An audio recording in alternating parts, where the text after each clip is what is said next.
Last class में हम लोग, मैंने आपको ये लिखना सिखा दिया था कि किस तरीके से हम लोग नोमेनक्लेचर किसी का भी लिखते हैं। तो वो फॉर्मेट शायद, जैसा मुझे ध्यान आ रहा है कि कुछ इस तरह का फॉर्मेट था, जहां पे हम लोग सबसे आगे क्या लिखते हैं, सेकेंडरी प्रीफिक्स लिखते हैं, फिर उसके बाद क्या लिखते हैं, फिर उसके बाद प्राइमरी प्रीफिक्स लिखते हैं, फिर उसके बाद नेक्स्ट क्या लिखते हैं, वर्ड रूट लिखते हैं, नेक्स्ट इज वर्ड रूट, और उस वर्ड रूट के बाद फिर प्राइमरी सफिक्स, और फिर उसके बाद क्या लिखते हैं, लास्ट में सेकेंडरी सफिक्स लिखते हैं, सेकेंडरी सफिक्स लिखते हैं। तो इस प्रकार से आपको ये पूरा का पूरा सेटिंग, ये मैंने आपको लास्ट क्लास में बताया था, और एक एक चीज को मैंने डिकोड किया था आपके लिए कि सेकेंडरी प्रीफिक्स क्या है, प्राइमरी प्रीफिक्स क्या है, वर्ड रूट किसे कहते हैं, प्राइमरी सफिक्स किसे कहते हैं, और सेकेंडरी सफिक्स किसे कहते हैं। सबसे पहले किसी भी नाम में हम लोग क्या ढूंढते हैं, सबसे पहले हम लोग वहां पे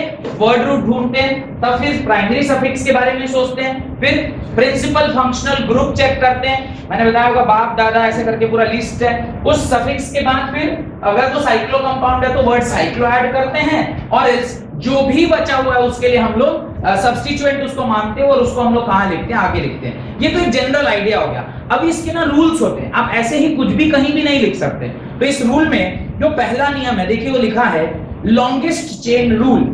सबसे पहला जो नियम है वो ये है कि आपको इसमें अंदर क्या करना है, सबसे लंबी चेन निकालनी है कि इस पूरे ऑर्गेनिक कंपाउंड में सबसे लंबी चेन कौन सी है। सपोज करिए मैं इस तरह का एक एग्जांपल ले रहा हूं और आपको बताना है कि इसके अंदर सबसे लंबी चेन क्या हो सकती है।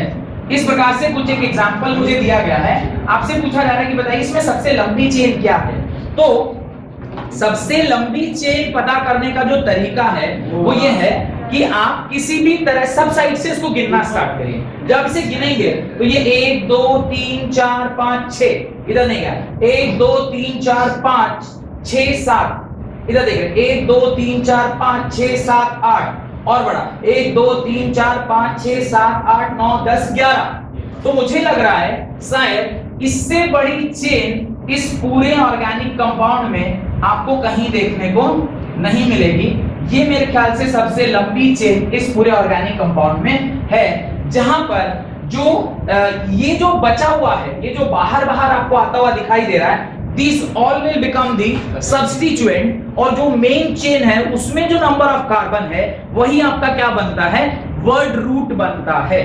देन इसी नियम को आप लोग लॉन्गेस्ट चेन रूल या लॉन्गेस्ट जो chain in the particular organic compound के नाम से जानते हैं। कुछ एग्जाम्पल वहां पे दिए गए हैं, वो आप देख सकते हैं कि पहला एग्जाम्पल, दूसरा एग्जाम्पल, तीसरा एग्जाम्पल, इस प्रकार से कुछ कुछ वहां पे दिया हुआ है। अब कई बार ये होता है कि हम लोग जब इसको नंबरिंग करते हैं तो अभी किसी भी कंपाउंड का नंबरिंग हमेशा दो तरह से किया जा सकता है। जैसे मैं बोलूं ये 1 2 3 4, इसको 5, इसको 6 7 8 9 10 11, एक नंबरिंग तो ये हो गई।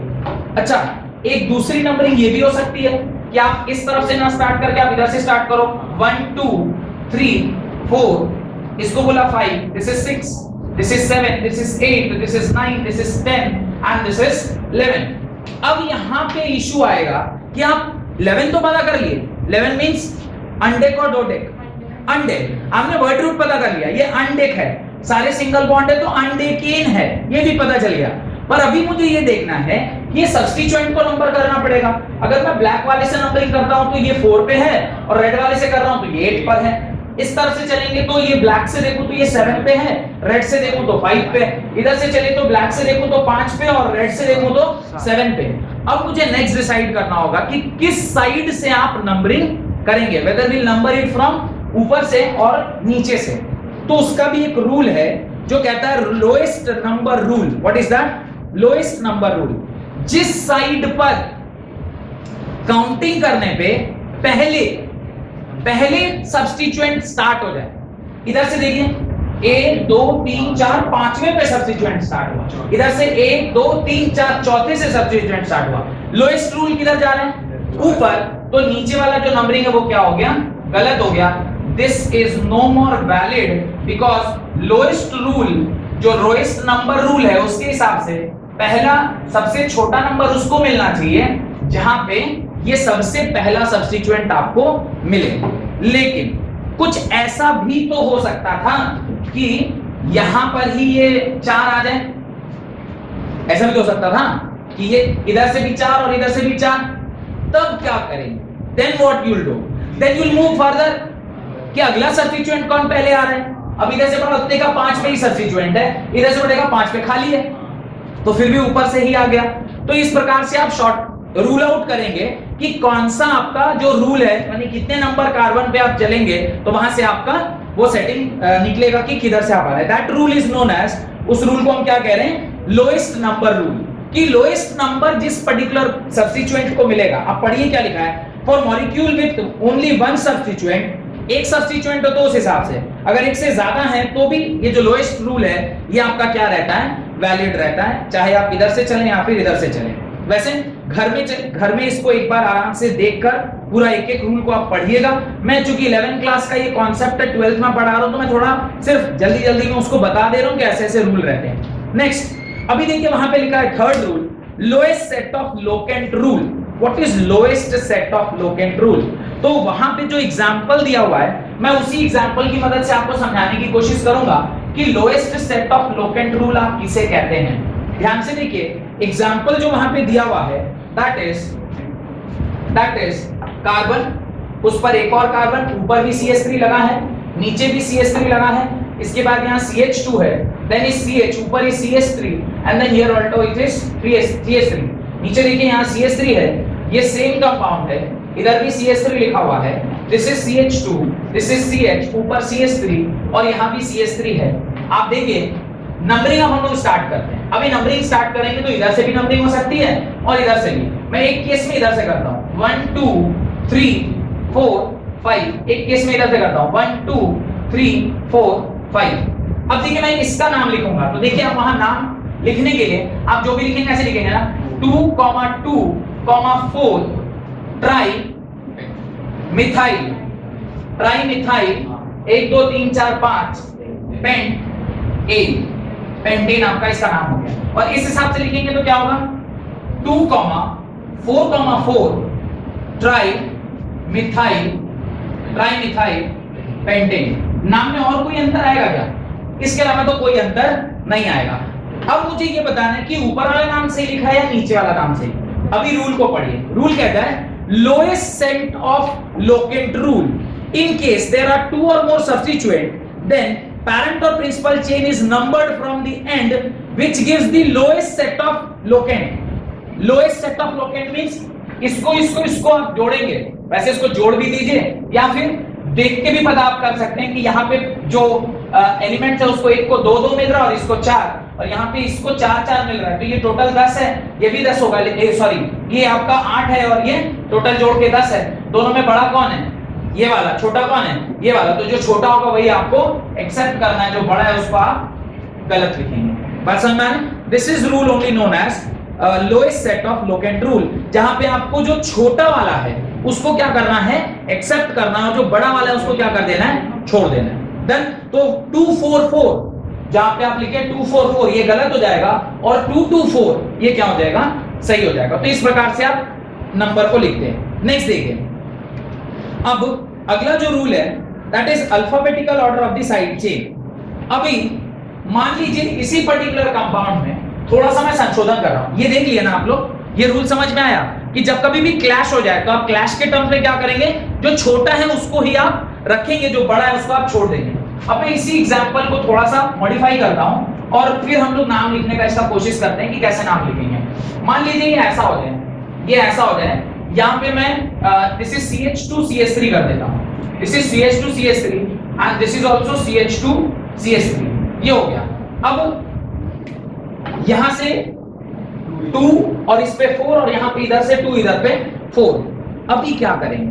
What will be the correct way of naming this? आप इसको कैसे नाम देंगे?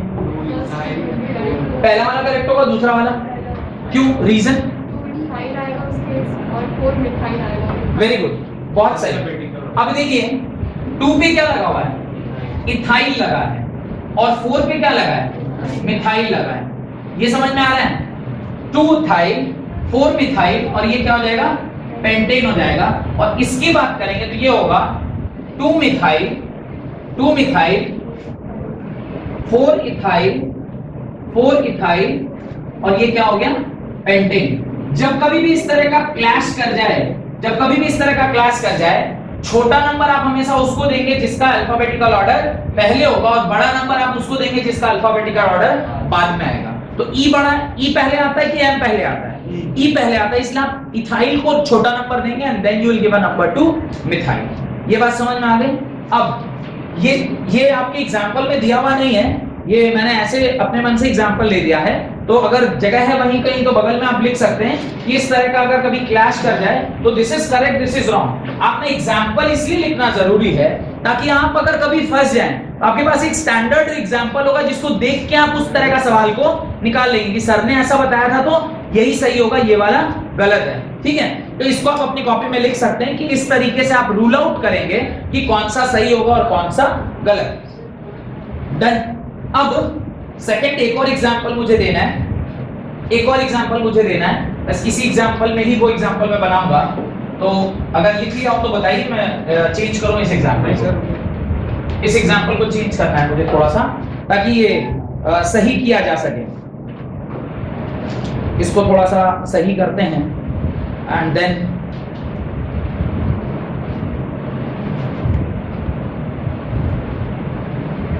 डन। चलिए अभी देखिए, ये जो CH3 है इसको 4 पर से उठा के मैं कहां ले आ रहा हूं, 3 पर ले आ रहा हूं। This is number coming to the number 3 और इधर से भी मैं इसे उठा के कहां ले आ रहा हूं, यहां ले आ रहा हूं। डन। थोड़ा सा और चेंज हो जाएगा, ये CH2 हो जाएगा, ये CH, ये CH2 हो जाएगा, ये CH। अब मैंने ऑलरेडी जो कंपाउंड था उसको पूरा चेंज कर दिया है। अब मुझे बताइए कि इस कंपाउंड का नाम क्या होगा। पहले तो मुझे ये डाउट होना चाहिए कि क्या मैं ऐसा नंबरिंग कर सकता हूं, इधर 2 पे सब्स्टिट्यूएंट आ रहा है, यहाँ पे 2 पे सब्स्टिट्यूएंट नहीं है, तो नीचे वाले का तो स्कीम ही खत्म हो गया, ये तो बनेगा ही नहीं। ये लॉजिक समझ में आया क्यों मैंने इसको मिटा दिया? ये बनने का कोई स्कीम ही नहीं, क्योंकि ऑलरेडी मेरे को सेकंड पे मिल रहा है, इस साइड से सेकंड पे कुछ है ही नहीं, तो वो सेकंड वाला तो तरीका आपने को यूज ही नहीं करना। अब जब ये कर लिया तो अभी मेरे पास इस नाम को लिखने का 2 ऑप्शन है। मैं लिखता हूं 2 इथाइल 3 मिथाइल और फिर आप लिख रहे हैं पेंटेन। और एक तरीका है लिखने का, आप लिखेंगे 3 मिथाइल फिर 2 इथाइल और आप लिखेंगे पेंटेन। अब मुझे बताइए कौन सा सही लिखा होगा, ऊपर वाला नीचे वाला? ऊपर वाला सही है। क्यों? वापस से वही नियम काम करेगा कि जो अल्फाबेटिकल ऑर्डर में क्या है पहले है उसको आगे लिखते हैं और जो अल्फाबेटिकल ऑर्डर में पीछे है उसको बाद में लिखते हैं। अच्छा, मैं इसी एग्जांपल में एक और छोटा सा संशोधन कर रहा हूं, ध्यान से देखिएगा मैंने क्या संशोधन किया है। इसी पर एक और CH3 लगाना, अब इस पर एक और CH3 लगाना। पहला वाला एग्जांपल क्लियर हुआ? पहला वाला एग्जांपल क्लियर है सबका? अभी मैं इसी पर एक और CH3 लगाऊंगा। अब क्या होगा जरा सोच के बताइए। नाम क्या करेंगे? थोड़ा सा चेंज करेंगे, मेरा काम बन जाएगा। अभी आप करेंगे, यहाँ पे आप थोड़ा सा चेंज करेंगे, आप क्या लिखेंगे 3,3 डाई मिथाइल और यहाँ पे आप लिखेंगे 3,3 यहाँ आप लिखेंगे डाई मिथाइल। अब मुझे बताइए ये सही है ये सही है? क्यों ऊपर? क्योंकि डाई नहीं आता। डाई आएगा नहीं आएगा? नहीं आएगा। किसको लग रहा है पहला वाला सही है? अच्छा, किसको लग रहा है ये दूसरा वाला सही है? किसी को नहीं लग रहा दूसरा सही है, पर यही सही है। अरे ई और डी में पहले कौन आता है सर? वो नहीं जो पहला वाला सही है। गुड, पहला वाला ही सही है।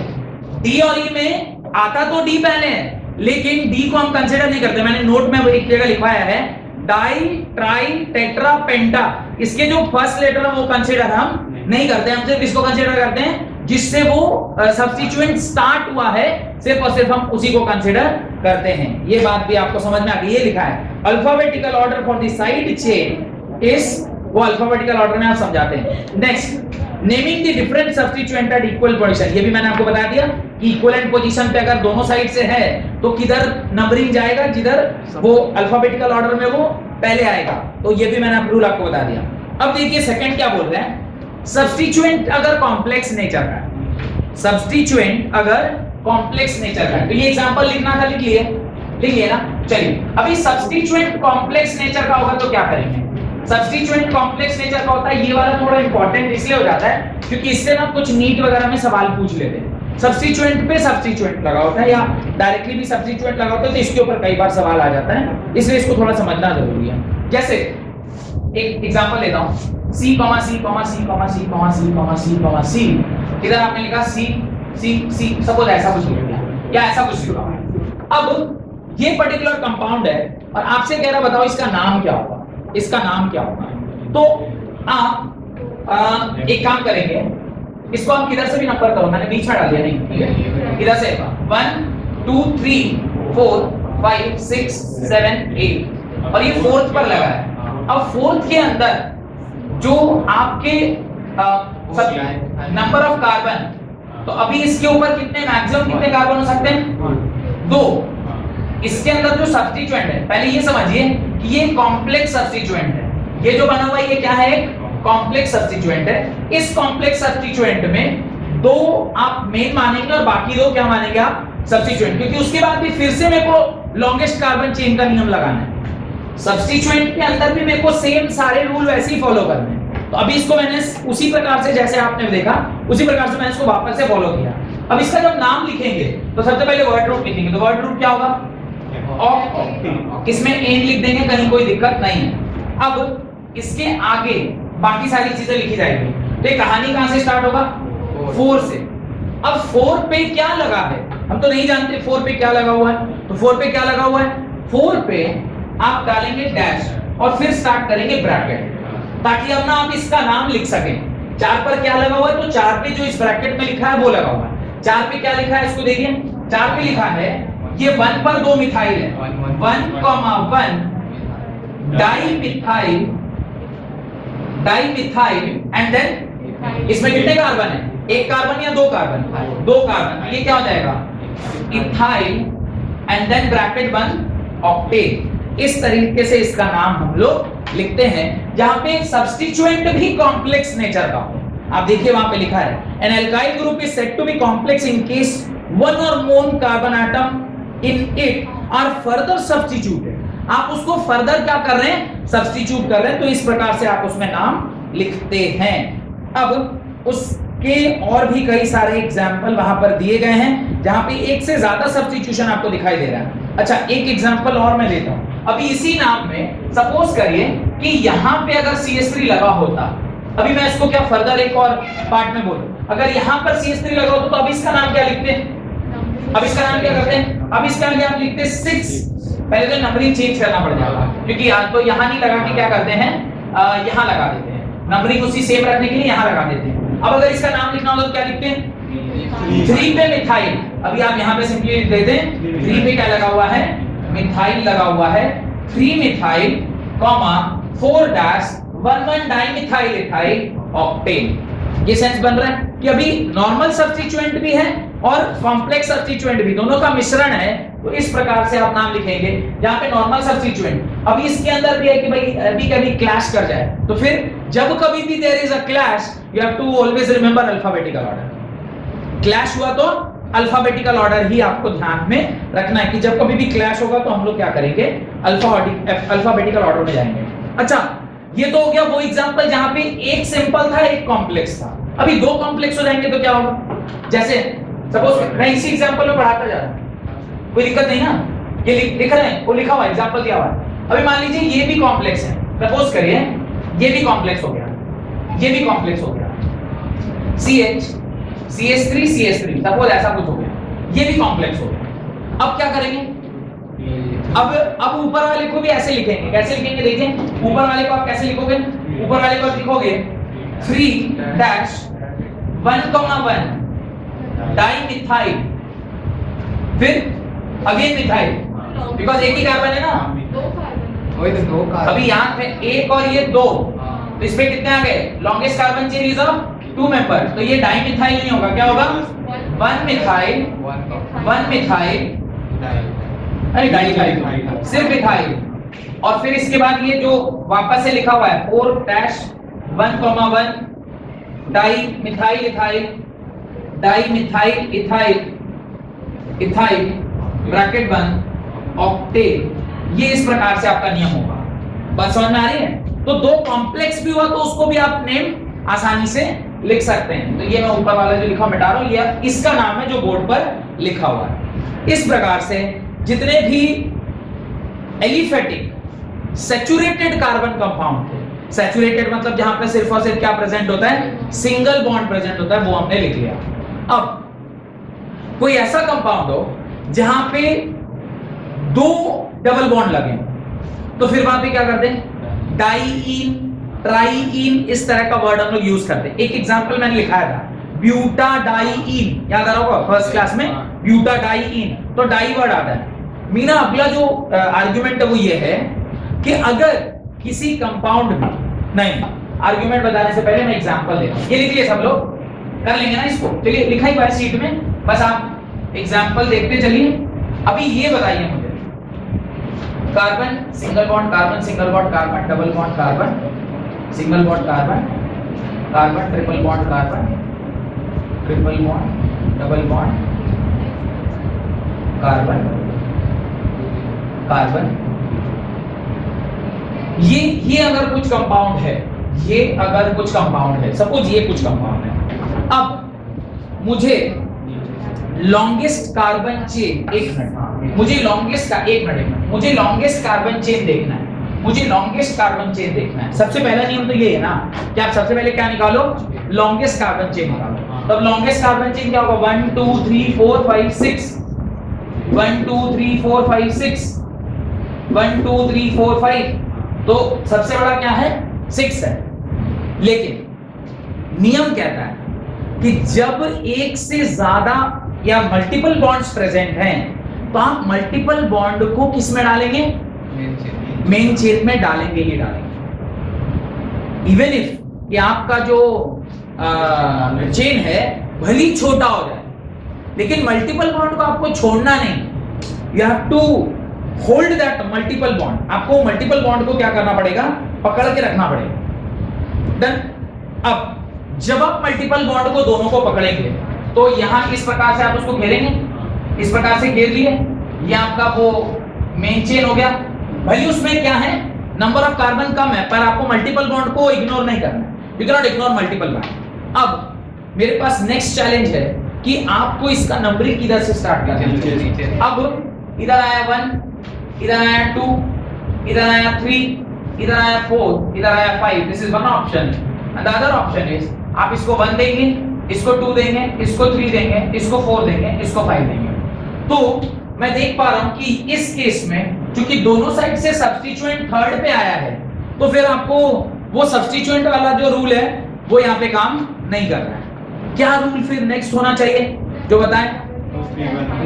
2 3 1। अच्छा चाहिए, पुराने बच्चे सब 2 3 1 2 3 1 किए हुए हैं। दी प्रायोरिटी ऑर्डर इज, सबसे ज्यादा प्रायोरिटी हम किसको दे दें, डबल बॉन्ड को, फिर प्रायोरिटी किसको दे दें, ट्रिपल बॉन्ड को, सबसे लास्ट में प्रायोरिटी किसको दे दें, सिंगल बॉन्ड। सिंगल बॉन्ड को क्या प्रायोरिटी, वो तो प्रायोरिटी में आता ही नहीं। तो जब भी मल्टीपल बॉन्ड्स प्रेजेंट हो तो 231 का रूल वहां पे क्या करता है, काम करता है। 231 मींस सबसे प्रायोरिटी आपको किसको देना है, double bond, then triple bond, then single bond. उस हिसाब से आपका ब्लू वाला वैलिड रहेगा कि ब्लैक वाला वैलिड रहेगा, ब्लू वाला नंबरिंग आपका क्या रह जाएगा, वैलिड रह जाएगा। और नंबरिंग किधर से स्टार्ट होगी, उस एंड से स्टार्ट होगी जिस एंड से आपका ये। तो डबल बॉन्ड को प्रायोरिटी दिया। रूल नंबर 5 देखिए, उसी में rule in IUPAC nomenclature of unsaturated hydrocarbon के अंदर आप 5वां नियम देखें, if the parent chain include both double and triple bond, then आपको क्या सेटिंग रखना चाहिए, आपको उस साइड से सेटिंग ले जाना है जिस साइड से डबल बॉन्ड है। अब डबल बॉन्ड आपने ऐसा डाल दिया, अब मैं इसका नाम क्या लिखूंगा, मेरे पास ये हेडेक है ना, अब मैं इसका नाम क्या लिखूंगा। अब इसका नाम ऐसे लिखूंगा, अब मैं इसका नाम ऐसे लिखूंगा कि 5 कार्बन है तो ये तो हो गया पेंट, ये तो हो गया पेंट। अब इस पेंट पर एक पर क्या लगा हुआ है, 1 पर क्या लगा है, इन, और फिर 4 पे क्या लगा है, आइन। तो सारा सही लिखा हुआ है, कहीं पे कोई लफड़ा नहीं है, बिकॉज दिस इज कॉन्सोनेंट, तो ये वोवेल रहेगा। यहाँ पे वोवेल है तो यहाँ पे ए लगाने की आवश्यकता नहीं है। और 3 पर क्या लिखा हुआ है, 1 2 3 प्रोफाइल, तो आप लिखेंगे 3 पर क्या लगा हुआ है, प्रोपाइल लगा हुआ है, 3 प्रोपाइल पेंट, 3 प्रोपाइल पेंट 1 इन 4 आइन, इस तरीके से आप उसका नाम लिखते हैं। डन। ये थोड़ा सा कॉम्प्लेक्स था। एक और मैं अगला एग्जांपल देता हूं जो कि आपको 5 के बी में लिखा हुआ है, उसको भी जरा चेक करिए। 5 के बी का एग्जांपल मैं बोर्ड पर बना रहा हूं, आप देखिए वहां पे क्या लिखा है, CH ट्रिपल बॉन्ड। हाँ कौन सा, ये वाला है, ये कॉन्सोनेंट है, ये कॉन्सोनेंट है, तो ये वाई एक रूल वहां पे लिखा हुआ है, AEIOU और Y, देखिए उसमें रूल में लिखा है AEIOU और Y भी अगर जहां पे रहता है तो वो भी होता है। ये कल मैं पढ़ा रहा था एग्जैक्टली, वो AEIOU के अलावा Y भी है, वो देखिए वो रूल को थोड़ा देख लीजिए एक बार, देखिए हाँ, go to that priority list, वो जो आपको बाप दादा वाला लिस्ट लिखवाया है ना, वो बाप दादा वाले लिस्ट वाले पेज पे जाइए, उसमें देखिए लास्ट में, एकदम लास्ट में लिखा है, while adding a secondary prefix to the primary prefix, the terminal e of the primary prefix a, e, nine or in is dropped if the secondary prefix begin with a, I, o, u और y। तो even y से भी start होगा तो आपको उसको क्या करना पड़ेगा, ड्रॉप करना पड़ेगा। उस हिसाब से ये वाला जो e है वो क्या हो जाएगा, ड्रॉप हो जाएगा और इसका नाम क्या होगा, ये इसका नाम होगा। अब ये वाला जो कंपाउंड है इसको जरा देखिए ध्यान से, CHC CH single bond double bond CH single bond CH3, इसका नाम लिख के दिखाइए, इसका नाम लिख के दिखाइए, राइट दिस नेम,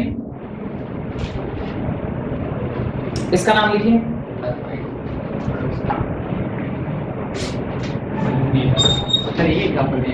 ये जो एग्जांपल लिखा हुआ है वही सेम एग्जांपल है। इसका नाम जब आप लिख रहे होंगे तो फिर प्रायोरिटी ऑर्डर में सेकंड, फिर थर्ड, फिर सिंगल बॉन्ड है, तो इस हिसाब से नंबरिंग यहां से स्टार्ट होनी चाहिए ना, 1 तब 2 तब 3 तब 4 तब 5। ये तो तब है जब दोनों साइड से क्या हो जाएगा, क्लैश होगा। यहाँ पे क्लैश नहीं हो रहा, यहाँ पे पहला मल्टीपल बॉन्ड किधर है, 3 पे, ये कहां, ये इधर से फर्स्ट पे मल्टीपल बॉन्ड है क्या, नहीं, तो नंबरिंग किधर से होगा, इधर से, नंबरिंग किधर से होगा, इधर से। ये समझ में आया क्या बोला मैंने, जब मल्टीपल बॉन्ड आपस में क्या हो जाएंगे, क्लैश होंगे, क्लैश होंगे मतलब दोनों की नंबरिंग सेम पड़ रही होगी, तो priority is given to double bond, then triple bond and then single bond. लेकिन जब पहले यहाँ पे सिंगल बॉन्ड है, यहाँ पे ट्रिपल बॉन्ड, तो आप इन दोनों में किसको प्रायोरिटी देंगे, ट्रिपल बॉन्ड को, क्योंकि ट्रिपल बॉन्ड सिंगल बॉन्ड से ऊपर आता है, नंबरिंग किस साइड से स्टार्ट होगी, इधर से स्टार्ट होगी। और अब जब आप इसका नाम लिखेंगे तो आप क्या लिखेंगे, this is pent, this is pent, फिर 3 इन 1 आइन, मेरे ख्याल से इसका नाम होगा, डन। और यही सर लिखा भी है, देखिए पेंट 3En 1 आइन, डन। वहाँ जो 4 है, 4, हाँ वहाँ से हम लोग स्टार्ट करते हैं, हाँ, और उसको सब्स्टिट्यूट बनाना। ऐसे कैसे होगा, लॉन्गेस्ट कार्बन चेन का नियम तो हमेशा वैलिड है।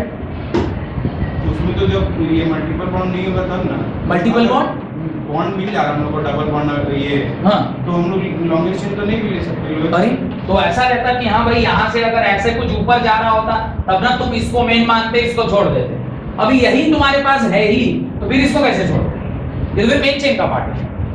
2 ऑप्शन रहेगा तब ना तुम देखोगे कि अच्छा ठीक है, मल्टीपल बॉन्ड अगर छोटे साइड पर जा रहा है और दूसरी साइड पे बड़ा है तो भी हम उसको नेग्लेक्ट करेंगे, क्योंकि मेरे को मल्टीपल बॉन्ड की साइड पर जाना है, अभी तो मल्टीपल बॉन्ड के साथ ही लगा हुआ है।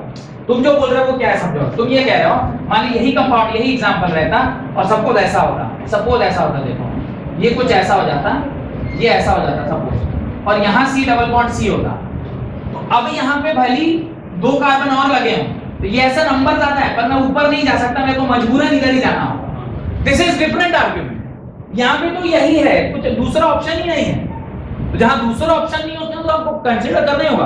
आपको सब्स्टिट्यूएंट कैसे बनाएंगे, सब्स्टिट्यूएंट बनाने के लिए तो दो रास्ता होना चाहिए ना, एक को पकड़िएगा तो दूसरा सब्स्टिट्यूएंट होगा। अभी एक ही रास्ता है तो उसको पकड़ना और छोड़ना है, यू हैव टू, उसको आप छोड़ ही नहीं सकते। यहां तक कर लेने के बाद अब देखिए उसके आगे हेडिंग डाला है उसने, IUPAC nomenclature of compound containing one functional group और secondary suffix।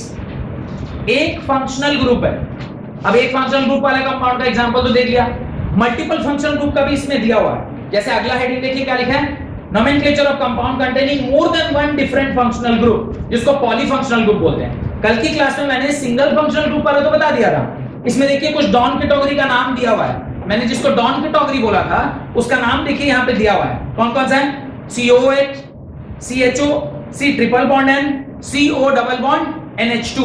ये ऐसे ग्रुप हैं, अगर ये किसी पर्टिकुलर कंपाउंड में लगा हुआ है तो लाइन हमेशा यहीं से चालू होगी, बिकॉज डॉन का एक डायलॉग है डॉन फिल्म का, हम जहां से खड़े होते हैं लाइन हमेशा वहीं से चालू होती है। तो ये कुछ ऐसे डॉन कैटेगरी फंक्शनल ग्रुप है, अगर ये वहां लगा हुआ है तो आपको इसको क्या देना होगा? 1 नंबर देना ही होगा, चाहे और इधर जाए। अब मेरे मन में एक और डाउट आना चाहिए, सर अगर किसी कंपाउंड में फंक्शनल ग्रुप भी है और मल्टीपल बॉन्ड भी है, then where we have to go? Functional group always get priority over multiple bond. ये दूसरा नियम लिख लीजिएगा, functional group gets priority over multiple bond. Functional group को हम मल्टीपल बॉन्ड के ऊपर क्या करते हैं? प्रायोरिटी देते हैं ऑलवेज। अगर फंक्शनल ग्रुप वहां पर है तो आप मल्टीपल बॉन्ड को अगर छोड़ना पड़ रहा है फंक्शनल ग्रुप को पकड़ने के लिए तो आप छोड़ सकते हैं, बिकॉज फंक्शनल ग्रुप को पहले नंबरिंग मिलना चाहिए, मल्टीपल बॉन्ड को बाद में ध्यान रखते हुए। उसका एग्जांपल एक आध दिया गया होगा। खैर, तो अभी ये एग्जांपल में आप देखिए, वो कह रहा है कि सिंपल एक ही कंपाउंड लगाया हुआ है, कोई 2 कंपाउंड नहीं है। आप देखें वहां पे जैसे एक एग्जांपल देख लें आप, CHO वाला। अब ये CHO में तो उसने 2-2 लगा रखे हैं, यानी डबल CHO है। डबल CHO लगेगा तो क्या होगा? या 3-3 CHO होंगे तो क्या होंगे? आप उसके अंदर ट्राई वर्ड जैसा यूज करते हैं ना, try carboxylic acid, 2,2,3 try carboxylic acid, कुछ इस तरह का मल्टीपल ग्रुप अगर लगे हुए हैं तो। क्या अभी देखिए ये जो मैं आपको बता रहा था जो पॉलीफंक्शनल कंपाउंड का, पेज पलट के देखिए एग्जांपल, मैं एग्जांपल बोर्ड पर लिखता हूं, उस एग्जांपल को लोग ध्यान से देखिए। लास्ट क्लास में मैंने OH और COOH के साथ दिखाया था। बुक में उसने क्या लिखा है? शीट में उसने क्या लिखा है? शीट में उसने लिखा है CHO और COOH के बीच में लिखा हुआ है, दिखाई दे रहा है? एक एंड पे लगा है CHO, एक एंड पे लगा है CHO, फिर CH2, फिर CH2, फिर CH2 एंड लास्ट में COOH लगा हुआ है। यही है ना कंपाउंड? ये कंपाउंड दिया हुआ है। अब इसमें एक से ज्यादा फंक्शनल ग्रुप है। कौन कौन से फंक्शनल ग्रुप है? एक फंक्शनल ग्रुप है आपका COOH। COOH is a functional group and CHO is also functional group. अभी एक से ज्यादा फंक्शनल ग्रुप अगर है तो फिर आपको डिसाइड करना होगा किसमें किसको हम क्या देंगे? प्रायोरिटी देंगे। Which will be the principal functional group and which will be the substituent। तो ये जाएंगे लिस्ट को जाएंगे तो वहां मैंने आपको याद कराया कि सबसे ऊपर कौन होता है? Carboxylic acid. तो carboxylic acid will be principal functional group. इसको क्या बोलते हैं? Principal functional group. This is called as principal functional group. This is called as principal functional group. और क्योंकि इसको आपने प्रिंसिपल फंक्शनल ग्रुप माना है तो ये क्या हो जाएगा? This will act as substituent. ये आपको सब्स्टिट्यूएंट की तरह एक्ट करेगा। ये सब्स्टिट्यूएंट हो गया। अब नंबरिंग कहां से स्टार्ट होगी? यहां से स्टार्ट होगी, और ये जो भी नंबर मिलेगा इसको ये इसके जगह पे आप एल्डो लिख दें या फॉर्माइल लिख दें, ये आपकी मर्जी है। आपका मन फॉर्माइल लिखने का फॉर्माइल लिखिए, आपका मन एल्डो लिखने का आप एल्डो लिखिए। मुझे सिर्फ ये बताइए कि नंबरिंग जो होगा उसमें 5 कार्बन होंगे कि 4 कार्बन? 4 कार्बन होंगे, 5 कार्बन होंगे? 4। क्यों? इसको आप नंबर 1 डालोगे, इसको 2, इसको 3, इसको 4। ये तो सब्स्टिट्यूएंट हो गया। तो आप लिखेंगे 4 फॉर्माइल ब्यूटोइक, ब्यूटोइक, ब्यूटेनोइक, ब्यूटेनोइक।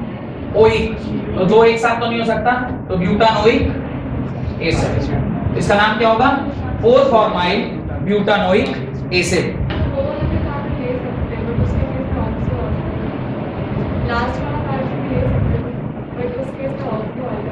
उस केस में ऑक्सो वर्ड लगेगा। अगर आप दोनों कार्बन को यूज कर रहे हैं तो फिर वो सफिक्स नहीं आएगा। आपको लिस्ट में लिखाया है कि for that what you have to use. वो ऑक्सो तो कीटोनिक ग्रुप के लिए यूज करते हैं। अच्छा, इज इट? अगर वो दोनों साइड पे आप कार्बन बीच में डालते हो तब ऑक्सो लगता है। एनीवेज, अगर कह ली है तो I will check whether oxo लगता है कि नहीं लगता है, पर ऐसा मुझे ध्यान नहीं कि शायद मैंने आज तक कभी ऐसे यूज नहीं किया है। तो एक बार मैं चेक कर लूंगा कि इसके लिए ऑक्सो लगता है कि नहीं लगता है। अब एक कंपाउंड वहां पे दिया हुआ है जिसको आप अपनी कॉपी में देख सकते हैं। अच्छा, अभी फंक्शनल ग्रुप और मल्टीपल बॉन्ड के ऊपर आपको समझ में आया। एक मैं बोलता हूं साइक्लिक कंपाउंड, साइक्लिक कंपाउंड और मेन चेन माने एलिफेटिक कंपाउंड, इसमें प्रायोरिटी किसको देते हैं? नंबर ऑफ कार्बन अगर सेम है, chain always gets priority over ring, ये भी याद रखिएगा। Aliphatic chain always gets priority तब तक जब तक the number of carbon in the aliphatic part is either equal और ग्रेटर। अगर रिंग में ज्यादा नंबर हो जाएगा तभी मैं उसको क्या करूंगा, उसको मेन चेन मानूंगा और इसको क्या मानूंगा, सब्स्टिट्यूएंट। ये एक भी इंपॉर्टेंट रूल है। क्या बोल रहा हूं मैं, समझिए। मैं बोल रहा हूं ये मान लीजिए एक साइक्लिक कंपाउंड है, this is a cyclic compound, और यहाँ पे एक कार्बन लगा है, दिस इज 3 कार्बन, 4 कार्बन। अभी ये 4 कार्बन है, अभी मेरे मन में डाउट आ रहा है कि ये समझ रहे हैं ना, ये क्या लिखा हुआ है, this is carbon, this is carbon, this is carbon, this is carbon, this is carbon. अब मेरे मन में डाउट आ रहा है कि ये हमारा मेन चेन होगा कि ये हमारा मेन चेन होगा। किसको आप मेन चेन मानोगे? रूल कहता है कि जब तक बाहर वाला जो साइड चेन आप देख रहे हैं उसका संख्या रिंग के संख्या के आइदर बराबर हो या बड़ा हो, the number of carbon in the aliphatic part is either equal और ग्रेटर, तो वो आपका क्या होगा, मेन चेन होगा। और एल्स इसकी संख्या अगर ज्यादा हुई तो ये क्या होगा, मेन चेन होगा। बराबर भी हुआ तो वही मेन चेन होगा, ये आपका सब्स्टिट्यूएंट की तरह काम करेगा। इसमें जब ज्यादा हुआ तभी वो आपका क्या हो जाएगा, सब्स्टिट्यूएंट हो जाएगा। अगर इसी केस में कुछ ऐसा हो जाता, इसी केस में कुछ ऐसा हो जाता तो ये क्या हो जाता, मेन चेन हो जाता, और ये क्या हो जाता, सब्स्टिट्यूएंट हो जाता। डन? ये लॉजिक समझ में आ रहा है? ये कई सारी प्रायोरिटीज आपको ध्यान रखनी पड़ती है जब आप उसको क्या करते हैं, नाम लिख रहे होते हैं। डन? अभी देखिए अगला उसने बोला, यहां पे आपने एलिफेटिक भी देख लिया, एलिफेटिक के बाद आपने मल्टीपल बॉन्ड्स वाले भी देख लिए, मल्टीपल बॉन्ड्स के बाद आपने functional group and multiple bond का भी देख लिया, आपने फंक्शनल ग्रुप का मल्टीपल फंक्शनल ग्रुप भी देख लिया। यानी एलिफेटिक पार्ट का पूरा काम हम लोगों ने देख लिया। सारे नियम इस किताब में जो शीट मैंने आपको दिया है उसके अंदर लिखा हुआ है। अब देखिए नोमेनक्लेचर ऑफ ऑर्गेनिक कंपाउंड या एरोमेटिक कंपाउंड। एरोमेटिक कंपाउंड्स की नोमेनक्लेचर हम कैसे करते हैं, तो इसमें बहुत ज्यादा आप करने योग्य कम होता है, रटने योग्य ज्यादा होता है, आपको ये याद रखना पड़ता है। अब जैसे इसका नाम बेंजीन है, अब ये बेंजीन है तो है, वैसे benzene is not is IUPAC name, benzene इसका आईयूपीएसी नेम नहीं है, बेंजीन इसका कॉमन नेम है। तो कॉमन नेम हमेशा याद रखना पड़ता है, आईयूपीएक नेम हम क्या कर सकते हैं, लिख सकते हैं। अब मैं आपको दिखाता हूं कि ये बेंजीन का आईयूपीएक नेम क्या होगा। देखते हैं बेंजीन का आईयूपीएक नेम क्या होगा। बेंजीन का आईयूपीएसी नेम चेक करिएगा तो कुछ इस प्रकार का होता है हमारा बेंजीन रिंग। ये बेंजीन रिंग का स्ट्रक्चर है, किसी भी एक जगह से आप नंबरिंग स्टार्ट करिए 1 2 3 4 5 6, तो 6 मेंबर्ड है। क्योंकि ये साइक्लिक है तो आप क्या लिखोगे, साइक्लो, उसके बाद हेक्स, ए नहीं लिखेंगे, यहाँ पे होगा 1 3 5 1 3 5 ट्राई इन, और कुछ नहीं, साइक्लोहेक्स 1 3 5 ट्राई इन, ये इसका आईयूपीएक नेम है। प्यार से इसको क्या बुलाते हैं, बेंजीन बुलाते हैं। तो जो नाम आप वहां लिखे हुए देख रहे हैं वो सारे के सारे नाम क्या है, उसके प्यारा नाम है। घर का होता है ना, छुटकी, चुमकी, चुटकू, मुन्ना, छोटू, ये घर के इसके नाम है। जैसे आप देख रहे हैं benzene, naphthalene, anthracene, these are all घर का नाम, कॉमन नेम। बट हम लोगों को कॉमन नेम कुछ कंपाउंड के याद भी रखने हैं। जैसे अगले पेज में आप देखें लिखा हुआ पाइरोल। मैंने ये एग्जांपल आपको कहां दिया था, जब क्लासिफिकेशन लिख रहे थे। पाइरोल अभी मेरे को याद होना चाहिए कि इसको क्या बोलते हैं, पाइरोल बोलते हैं। उसके बाद में देखिए फुरान, वो फुरान भी आपको याद रखना है। Then thiophene, then is pyridine. ये कुछ ऐसे नाम है जो आपको क्या रहने चाहिए, याद रहने चाहिए। अब यहां तक समझ जाने के बाद तो आपको ये भी याद रखना है कि किसी भी कंपाउंड के कितने नाम हो सकते हैं, 2 नाम हो सकते हैं। एक होता है उसका आईयूपीएक नेम और दूसरा होता है उसका कॉमन नेम। कॉमन नेम हम सिर्फ याद ही रख सकते हैं, किसी का भी कॉमन नेम। आईयूपीएसी नेम लिखने का एक स्टैंडर्ड है, एक तरीका है, आप उसको पढ़ लिए नियम तो आप लिख सकते हैं, पर कॉमन नेम तो घर का नाम है, कुछ भी बुला लीजिए। कोई राजू बुला रहा है, कोई रस्तोगी बुला रहा है, नहीं कोई फ़ारेनहाइट बुला रहा है, कुछ भी बुला रहा है। आप बोले नहीं 3 इडियट उसने वो सेंटी मीली ऐसा कुछ बोलते हैं उसको, तो ऐसे उसका घर का नाम है, एक्चुअली उसका नाम वो थोड़ी रहा होगा। उसका तो कुछ अच्छा नाम रहा होगा। तो ऐसे घर के नाम का हम लोग हिसाब किताब नहीं रख सकते, ठीक है। तो आज के लिए यहीं तक रखते हैं। अगली क्लास में बेंजोनॉइड कंपाउंड का हम लोग नाम लिखना सीखेंगे कि कैसे बेंजाल, फिनाइल, बेंजो, ये सब अलग अलग वर्ड्स किसके काम में आते हैं। और फिर अगली क्लास में ये आपका साइक्लो कंपाउंड तो हो गया, bicyclo compound and spiro compound. There are two categories जो कि एक साइक्लो कंपाउंड का होता है, एक होता है बाईसाइक्लो और एक होता है spiro compounds and bicyclo compounds को हम लोग करके अगली ही क्लास में इस नोमेनक्लेचर के कार्यक्रम को समाप्त कर देंगे।